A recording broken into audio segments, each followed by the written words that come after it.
नमस्कार दोस्तों, बहुत बहुत स्वागत है हमारे YouTube चैनल में। दोस्तों, आप सभी को हम एक बड़ी राज की बात बताने वाले हैं जो आप सभी की जीवन काल में आया है। तो दोस्तों, यह राज एकदम बताना आपको बहुत ही जरूरी है, क्योंकि दोस्तों अगर आप आज की इस विचित्र घटना को नहीं जान पाएंगे तो दोस्तों यह जो गलती है आप रोज रोज करते जाएंगे और आपके जीवन में जो भी नकारात्मक शक्ति है वह प्रवेश करते जाएंगे और आपकी जिंदगी बुरी तरह गिरती जाएगी।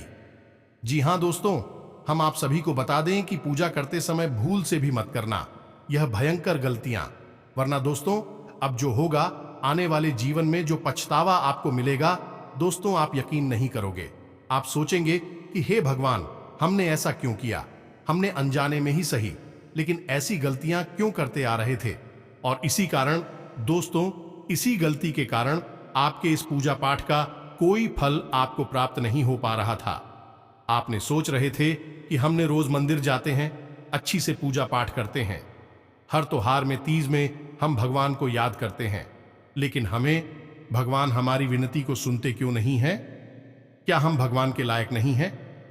हम जो भगवान से मांगते हैं वह पूरा क्यों नहीं होता है? लेकिन दोस्तों आप इससे अनजान हैं, आप यह गलतियां कर देते हैं और इसी की वजह से भगवान आपके जीवन में प्रवेश नहीं कर पाते हैं, आपके भक्ति के प्रभाव को बढ़ा नहीं पाते हैं। तो दोस्तों आप कौन सी ऐसी गलतियां करते आ रहे हैं, आज की इस वीडियो में हम आप सभी को बताने वाले हैं। तो दोस्तों आज की इस वीडियो को जितना जल्दी हो सके सारा काम धाम छोड़कर वीडियो को सबसे पहले देख लेना, क्योंकि दोस्तों ऐसा वीडियो फिर दोबारा YouTube पर आपको नहीं मिलेगा।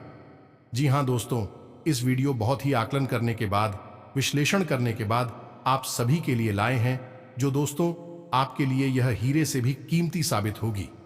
अगर आज इस संदेश को घटा को समझ लिए तो दोस्तों आपका जीवन बदलने से दुश्मन क्या दुनिया की कोई ताकत रोक नहीं सकता, और आपके भक्ति में सभी देवी देवता आपके आशीर्वाद देंगे, आपके कर्मों का फल देंगे। तो दोस्तों आने वाले जीवन में आपके जो भी परेशानी है, जो भी दुख तकलीफ है, भगवान से आप वह तकलीफ को दूर करने के लिए मन्नतें मांगते हैं, अब वह सभी एक एक करके पूरे होंगे। आपके सभी कर्मों का फल मिलेगा।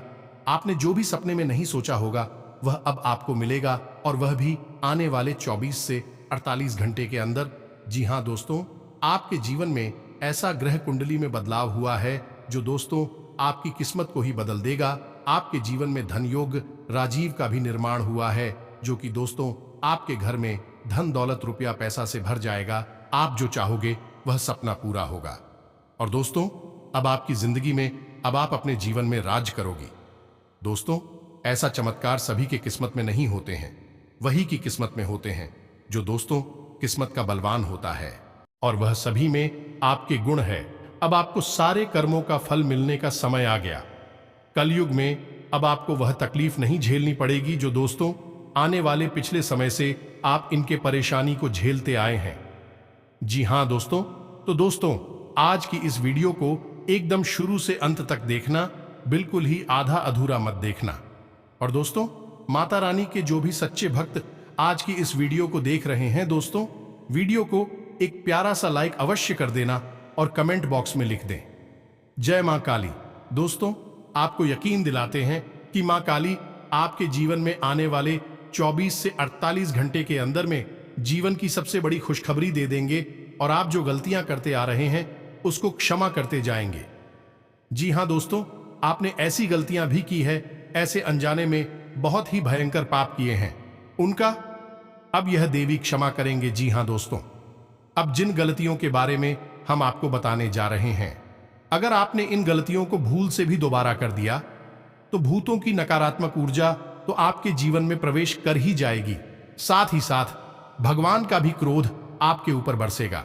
कहने का मतलब यह है कि आपकी पूजा पाठ और आपकी मेहनत का आपको कोई फल तो प्राप्त होगा नहीं, बदले में इसके कई बड़े और भयानक नकारात्मक परिणाम भी आपको भुगतने पड़ेंगे। जी हां दोस्तों, कई बार आपने ऐसा देखा और सुना होगा कि लोग अक्सर यह कहते पाए जाते हैं कि हम इतने लंबे समय से मंदिर जा रहे हैं, पूजा पाठ भी करते हैं, सारी विधि विधान भी अच्छी तरह से पूरे करते हैं, फिर भी जीवन में पता नहीं क्यों इतनी भयंकर नकारात्मकता है। हर तरफ केवल परेशानी ही परेशानी है। घर में बीमारियां, दरिद्रता और तकलीफ होने जैसे वास कर लिया है। काम धंधा व्यापार भी सब चौपट होता चला जा रहा है। अब हो सकता है कि आपको हमारी बातों को सुनकर थोड़ा अजीब लग रहा हो, लेकिन हम आपको बता दें कि एक हमारी परिचित के पंडित जी हैं जो नित्य कर्म, पूजा, पाठ आदि सभी पर ही विधि विधान से करते हैं, लेकिन अनजाने में ही उन्होंने इन गलतियों को दोहरा दिया और कुछ समय के बाद ही उनके जीवन में विनाश लीलाएं प्रारंभ हो गईं और बात इतनी अधिक बिगड़ गई। भूतों की भयंकर नकारात्मक ऊर्जा उन्हें उनके घर को चारों तरफ से घेर लिया। अब स्थिति यह है कि उनके एक बेटा और एक बेटी है, जिसमें से एक बेटा जो है उसकी मृत्यु करंट लगने की वजह से हो चुकी है और जो बेटी है वही भी मंद बुद्धि हो चुकी है। उस पर भी तमाम भूत प्रेतों का साया बना रहता है। उनके घर का माहौल इतना भयंकर नकारात्मक हो चुका है कि वहां रुकने ठहरने की किसी में भी हिम्मत नहीं होती है। मित्रों, आप जरा खुद ही विचार करके देखिए, आपके आसपास कई ऐसे लोग आपको घूमते मिल जाएंगे जो पूजा पाठ में पहुंच लिप्त रहते हैं, तब भी उनके जीवन में बहुत कष्ट है और कहीं कहीं तो देखने में ऐसा भी लगता है कि जैसे जो ज्यादा पूजा पाठ कर रही हैं, भगवान की भक्ति में लीन है, वह कुछ कुछ मंद बुद्धि भी हो चुके हैं। यानी कि दुनियादारी की ज्यादा समझ भी उनके पास नहीं बची है और जानबूझकर ऐसे काम करने लगते हैं कि अपनी बर्बादी स्वयं ही बुला लेते हैं। दोस्तों, यह वही लोग हैं जो पूजा पाठ की सही विधि विधान को अच्छी तरह से नहीं जानते हैं, बड़ी गलतियों को लगातार दोहराते रहते हैं। तो आज के इस विशेष वीडियो में हम आपको इन्हीं 3 बड़ी गलतियों के बारे में बताने जा रहे हैं। वैसे तो गलतियां और भी बहुत सारी होती हैं, लेकिन छोटी गलतियां होती हैं, उनके ज्यादा अधिक ठंड प्राप्त नहीं होते हैं, लेकिन इन 3 गलतियों को करने से आपको भयंकर पीड़ा प्राप्त होती है। इस वीडियो को हम आपको इसी समय पर क्यों दे रही है, इसका भी एक बड़ा कारण है कि अब समय ऐसा आ रहा है कि अब लोग लगातार मंदिर जाएंगे। जैसे सावन का महीना नजदीक है और उसके बाद लगातार त्योहार आते चले जाएंगे, जिनमें कि लोग अक्सर मंदिर जाया करेंगे और देवी देवताओं की विधि विधान से पूर्व भाव के साथ पूजा पाठ करेंगे। तो ऐसे में हम चाहते हैं कि आप जो मंदिर में जाएं, इन गलतियों को भूल से भी ना दोहरा दें, वरना एंकर अनर्थ हो जाएगा।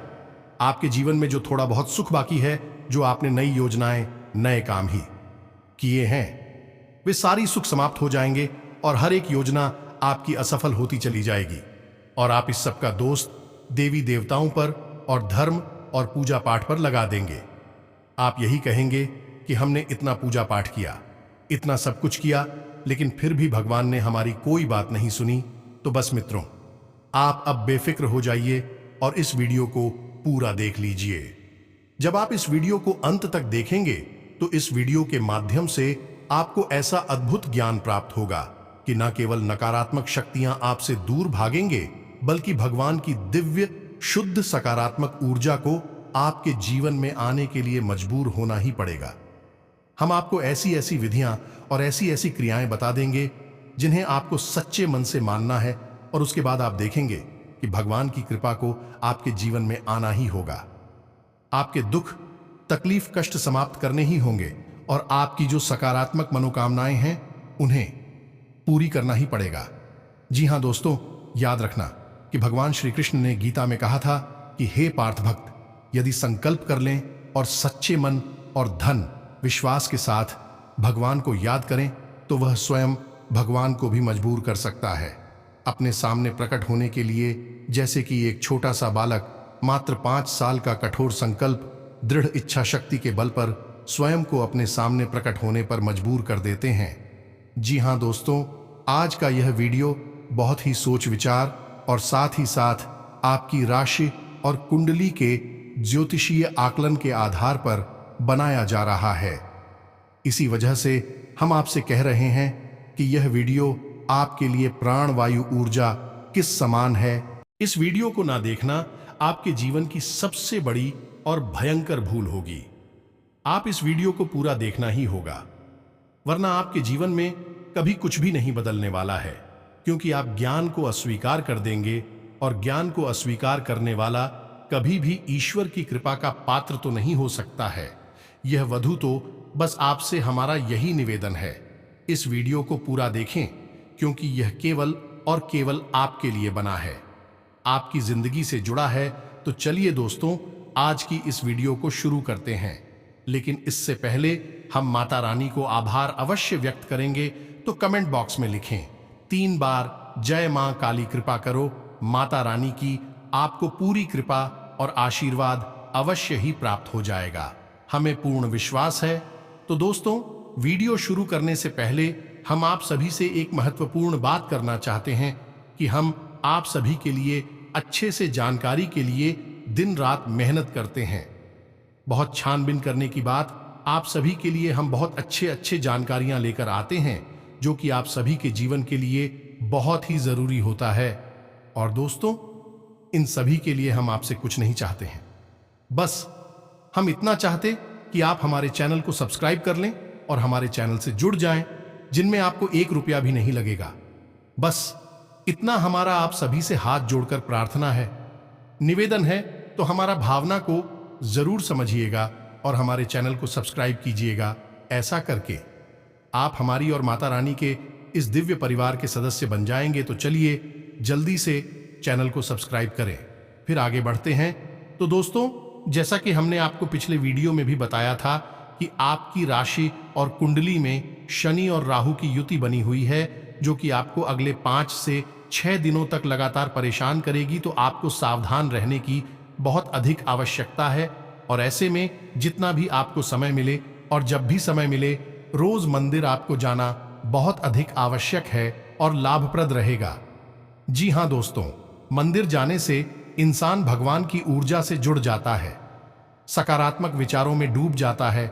और जब इंसान ज्यादा से ज्यादा सकारात्मक रहता है, तो नकारात्मक ग्रहों की जुड़-जाएं होती है, उसे ज्यादा प्रभावित नहीं कर पाती हैं, क्योंकि यह तो आप ही समझते हैं कि मानसिकता के ऊपर ही सब कुछ आधारित होता है। तुलसीदास जी ने रामायण में लिखा है, मन के हारे हार है, मन के जीते जीत। मन ही मिलावट राम से मन ही करती थी। तो फिर आप भगवान से मिलाइए और आपके जीवन में जो खींचतान बनी हुई है, वह समाप्त होने लगेगी। राहु और शनि की पीड़ा है, आपको परेशान नहीं करेंगे, फिर भी आपको कुछ सावधानी है, जरूरत नहीं चाहिए, जो हमने अपने पिछले वीडियो में आपको पता भी है। खासतौर से रुपए पैसे के लेन देन को लेकर आपको सतर्क रहना है और अपने स्वास्थ्य पर भी आपको विशेष ध्यान देने की आवश्यकता है।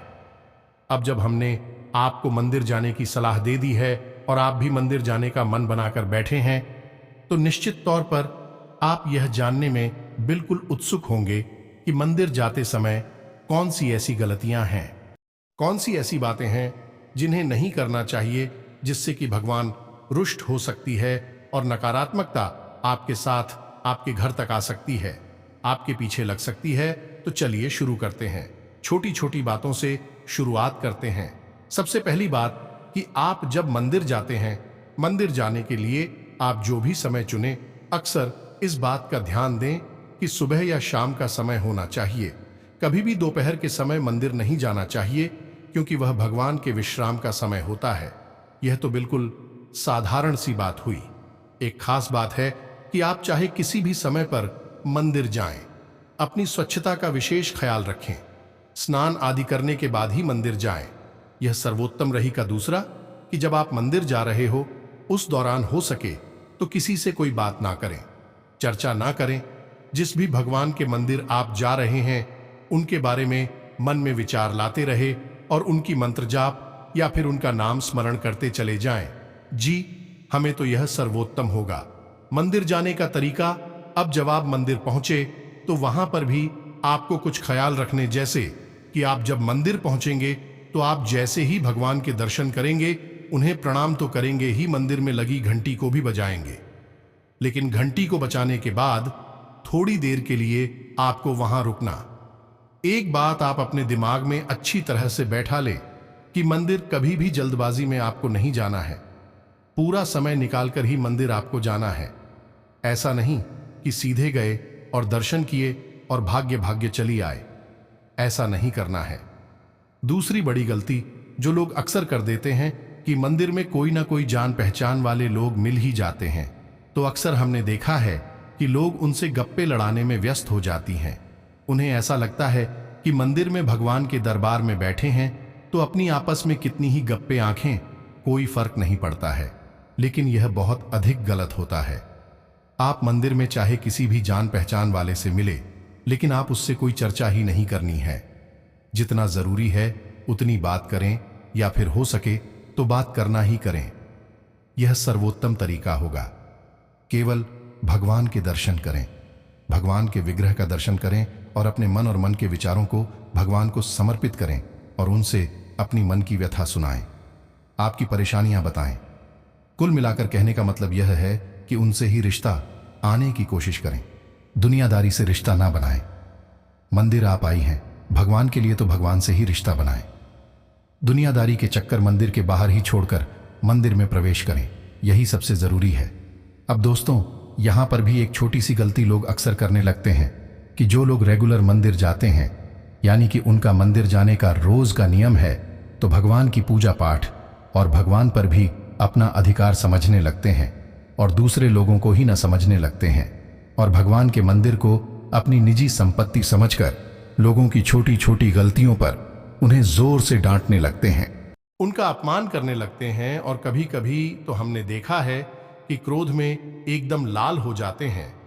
किसी ने जरा सी छोटी सी कोई गलती कर दी तो उसको इतनी बुरी तरीके से डांटते और लड़ते हैं जैसे कि उसने कोई महापाप कर दिया हो। दोस्तों, यह भी एक तरह का अभिमान है। जी हां दोस्तों, इसे सत अभिमान कहा जाता है। जैसे कि सात्विक लोगों को अपनी पूजा पाठ और धर्म कर्म और नित्य कर्म का अभिमान हो जाता है, ठीक वैसे ही अमीर लोगों को अपनी दौलत का अभिमान हो जाता है और राजा महाराजाओं को अपने राज्य हित और शक्ति का अभिमान हो जाता है। तो आपको यह नहीं करना है। यदि कोई गलती करता है तो उसे आप प्रेम से समझाइए। किसी का अपमान करने का अधिकार आपको नहीं है, वह भी भगवान के सामने। तो आप किसी ऊंची आवाज में बात नहीं कर सकते हैं। यह तो सीधे सीधे भगवान का ही अपमान हो गया। अब कुछ जरूरी बातें हैं जिन्हें और आपको याद रखना है। मंदिर में प्रवेश करते ही आपको अपने सिर पर कपड़ा जरूर डाल लेना, यह पहला नियम है। दूसरा, अपने मोबाइल फोन को स्विच ऑफ कर ले या साइलेंट कर ले। कोशिश करें कि मोबाइल फोन पर ना तो बात करें और ना ही फोन मंदिर में रखें, उसे जेब में छुपा कर रख लें। कई मंदिरों में तो मोबाइल फोन ले जाना ही अलाउड नहीं होता, इसकी अनुमति नहीं होती है। कारण इसका यह होता है कि इसकी वजह से दूसरों की पूजा पाठ में विघ्न बाधाएं उत्पन्न होने लगती हैं। तो आपको ऐसा नहीं करना है। फोन को अपने जेब में ही रखें, बंद करके उसे रख लें कुछ समय के लिए। यह तो मंदिर जाने की छोटी छोटी नियम हो गए। अब हम आपको बड़ी नियम बताते हैं जो किसी भी भगवान की पूजा पाठ और आराधना से जुड़े हुए हैं। फिर आपको हम उन 3 भयंकर गलतियों के बारे में बताएंगे जिन्हें आपको भूल से भी नहीं करना है। एक बार भी नहीं करना है तो ध्यान से सुनिए। जब भी आप मंदिर में पहुंचे और भगवान के विग्रह का दर्शन करें और किसी प्रकार की पूजा पाठ अनुष्ठान करें तो आसन जरूर बताएं। बिना आसन बिछाए या खड़े खड़े की गई पूजा का कोई फल प्राप्त नहीं होता है। जी हां दोस्तों, याद रखना, हमने कई बार देखा है कि लोग मंदिर में जाते हैं और खड़े खड़े ही हनुमान चालीसा का पाठ करने लगते हैं, खड़े खड़े ही ओम नमः शिवाय मंत्र का जाप करने लगते हैं। यह भगवान का अपमान है।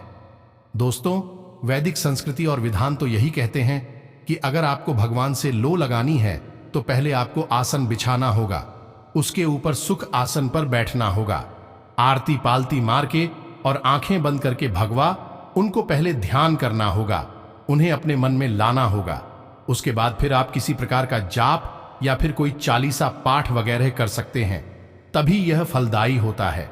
अब दोस्तों, एक बात और ध्यान से समझिए कि जिस प्रकार आप मंदिर में आए हैं भगवान की पूजा करने के लिए, उसी प्रकार कई प्रकार की भौतिक शक्तियां होती हैं जो आपके साथ आपके आसपास घूम रही हैं और आपकी ऊर्जा को जो आपने पूजा पाठ करके प्राप्त की है उसे चुराना चाहती है। जी हां दोस्तों, इसका भी विधान होता है। मान लीजिए आपने कोई आसन बिछाया और आसन पर बैठकर आपने हनुमान चालीसा का पाठ कर लिया। अब हनुमान चालीसा का पाठ करने से जो हनुमान जी की सकारात्मक ऊर्जा आपके अंदर प्रवाहित होने लगी है, अब उस ऊर्जा को चुराने का प्रयास करेंगे। लोग अभी कौन है जो ऊर्जा को चला सकते हैं? तो देवराज इंद्र मित्रों, देवराज इंद्र पूजा पाठ के फल को चुराने में बहुत मशहूर हैं, तो उनसे कैसे मुक्ति प्राप्त की जाए? दूसरा, कई प्रकार की अप्रिय थे। अन्य योनियों वाली जीव होते हैं जो हमेशा 7 अवश्य रूप में आपके आसपास घूमते हैं और आपकी पूजा के फल को चुराना चाहते हैं। तो ऐसे में आपको जिस आसन पर आप बैठे हैं, उस आसन पर पूजा समाप्त होने के बाद जब आप उठे तो उसे फोल्ड करके साइड में कहीं रख दें। उसे बिछा हुआ ना छोड़े। आपने बिछा हुआ छोड़ दिया तो आपकी पूजा का फल कोई और ले जाएगा। दूसरा, कि आपने जिस आसन पर बैठकर पूजा की है, जब आपका वह पूजा पाठ का कार्यक्रम समाप्त हो जाए तो उसके बाद आपको अपने आसन के नीचे थोड़ा सा जल अवश्य ही रखना है, और जब आप जल छिड़क रहे हो उस समय आपको ओम इंद्र देवाय नमः, ओम इंद्र देवाय नमः और अंत में ओम भैरवाय नमः इस मंत्र का जाप करना है। अब ओम इंद्र देवाय नमः इस मंत्र का आपको 3 से 5 बार जाप करना है और ओम भैरवाय नमः इस मंत्र का आपको 3 बार जाप करना है। ऐसा करेंगे तो इंद्रदेव आपकी पूजा का फल वहीं छोड़ देंगे, आपके लिए उसे चुराएंगे नहीं। यदि आपने ऐसा नहीं किया तो निश्चित तौर पर आप कितनी ही पूजा पाठ करिए, आपकी पूजा का आपको कोई फल प्राप्त नहीं होगा। तभी आप देखते होंगे फिर लोग मंदिर जाते हैं, पूजा पाठ करते हैं और उन्हें कोई भी फल प्राप्त नहीं होता है, परेशान के परेशान ही रहते हैं। दोस्तों, हम आपको गारंटी के साथ लिखकर दे सकते हैं कि यदि आपने सही विधि विधान के साथ बिना किसी गलती किए भगवान की पूजा की है तो उसका आपको फल मिलेगा ही मिलेगा। दुनिया की कोई ताकत उसे रोक नहीं सकती है। बस आप गलतियां नहीं करनी है। अब एक और छोटी सी बात है, इसे भी थोड़ा सा ध्यान में रखें कि कभी भी मंदिर में भगवान की पूजा करते समय कोई मंत्र जाप या नाम उच्चारण या जो भी आप विधान से पूजा कर रही हैं, उसे करते समय भगवान की मूर्तियां विक्रय के ठीक सामने कभी भी ना बैठे। थोड़ा सा पानी ओर या दाहिनी ओर हट कर बैठे। हम तो बिल्कुल ठीक सामने आप कभी भी ना बैठे।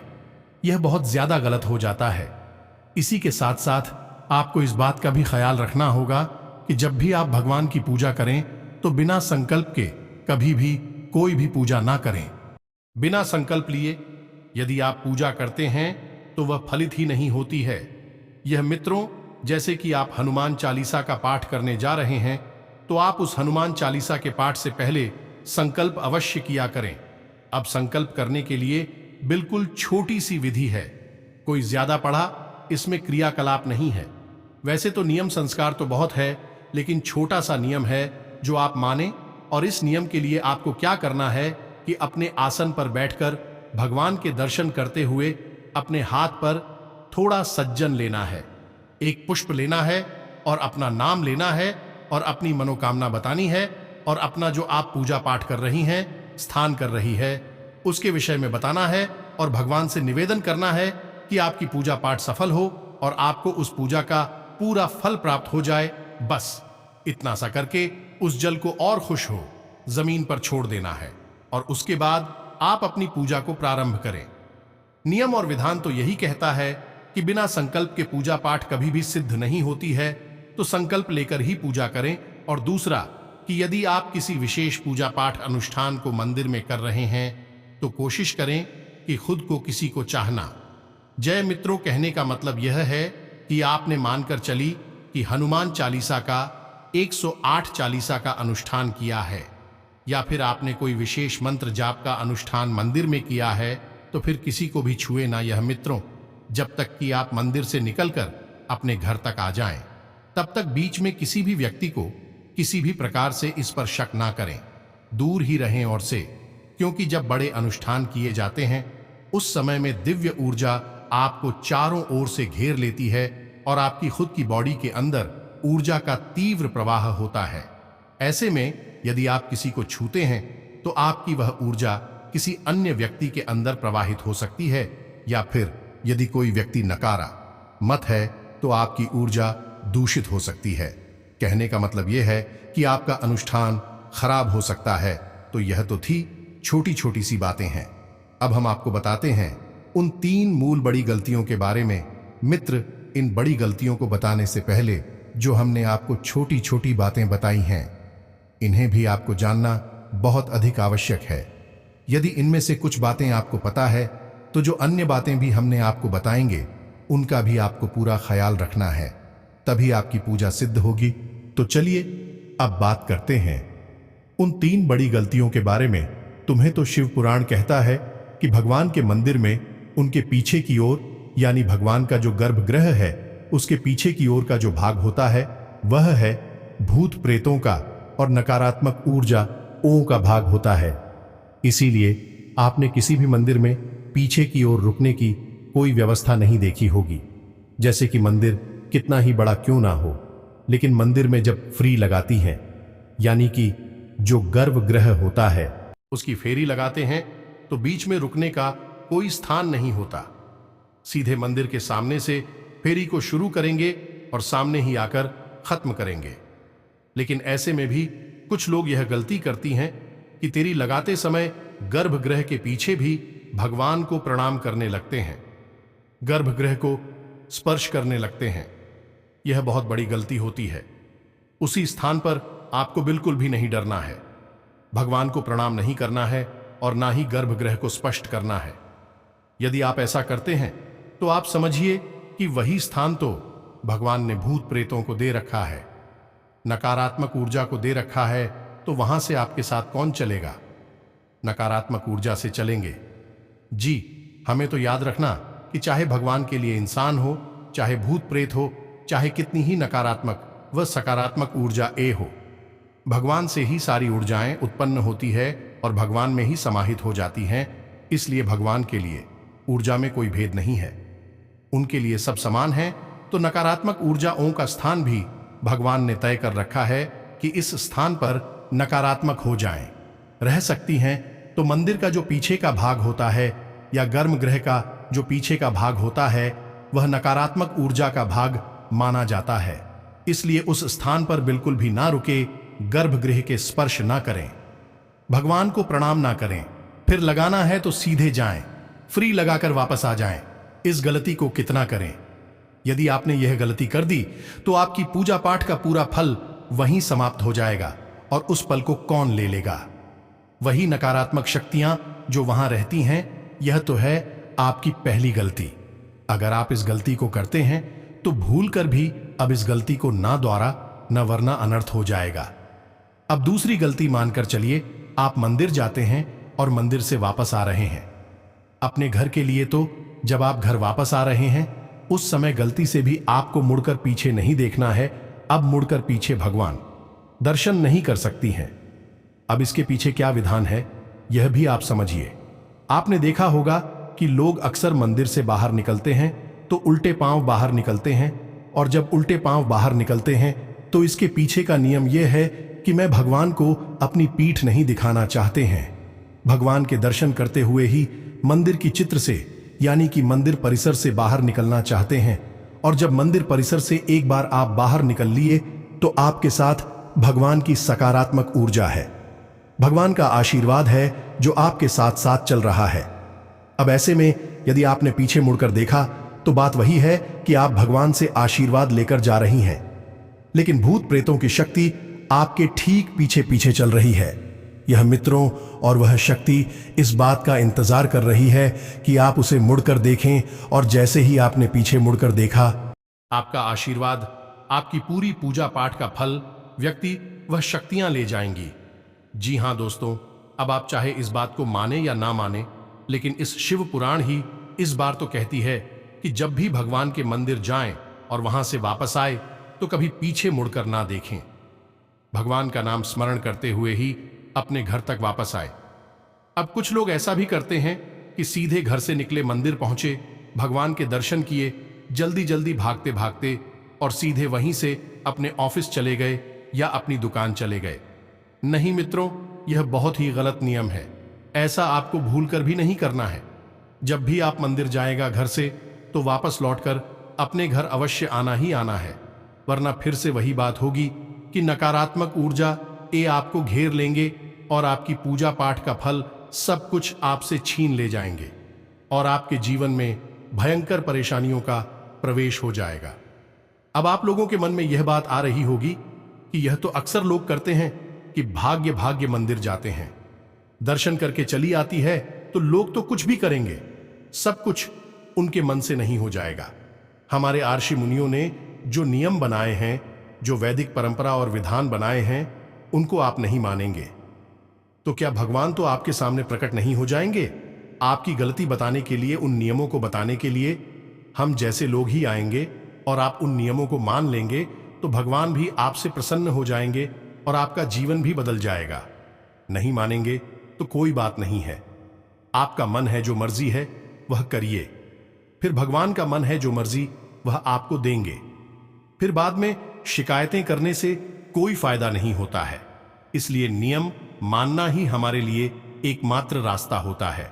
जी, हमें तो अब बात करते हैं इस गलती की। यह गलती वैसे तो छोटी जान पड़ती है, लेकिन है बहुत बड़ी और वैदिक नियमों की पूर्ण रूप से खिलाफ है। आपने भगवान को प्रसाद चढ़ाया, अब लोगों की आदत यह होती है कि भगवान के ऊपर चढ़ा हुआ प्रसाद पूरा का पूरा घर ले आते हैं, फिर उसे तसल्ली से बैठकर फुर्सत से खाते हैं और भी अपना भोजन समझ लेते हैं, जबकि यह बिल्कुल ही गलत है।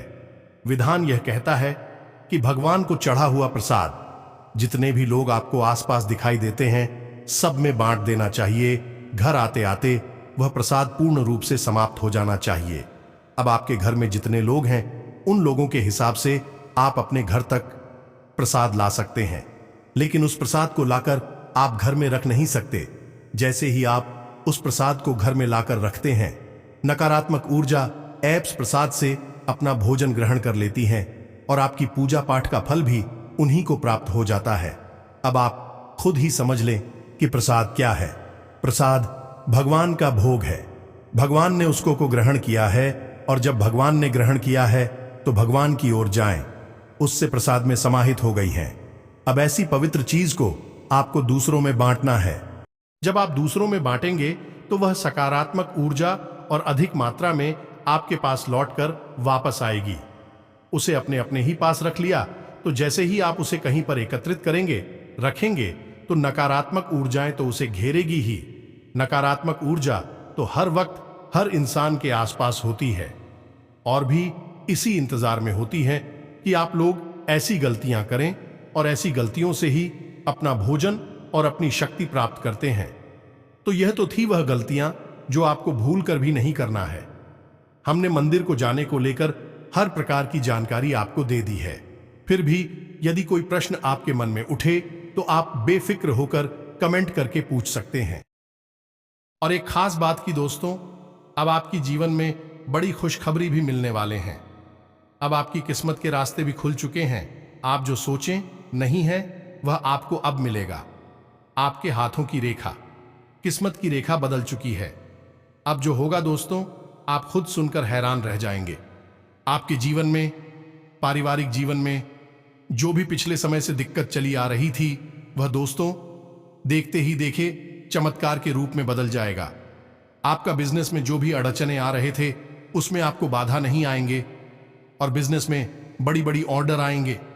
व्यापार में आप जो भी पूंजी लगाएंगे उसमें आपको सफलता मिलेंगे। जी हां दोस्तों, आज से अब आपका किस्मत बदल चुका है। आपके ग्रह कुंडली ने अब स्वयं रास्ते बदल चुके हैं। आज से आने वाले आपके जीवन में जो होगा वह देखकर आपके दुश्मनों का भी, आपके जलने वाले लोगों का भी होश उड़ जाएंगे। जी हां दोस्तों, अब आपकी अच्छी ग्रह स्थिति बनी हुई है। रुका पैसा मिल जाने से आर्थिक स्थिति बेहतर होगी, जिससे आप तनाव मुक्त रहेंगे। पिछले कुछ समय से जो लोग आपके खिलाफ थे वही आज आपके पक्ष में भी आएंगे। कोई रुका हुआ काम आसानी से पूरा हो जाएगा।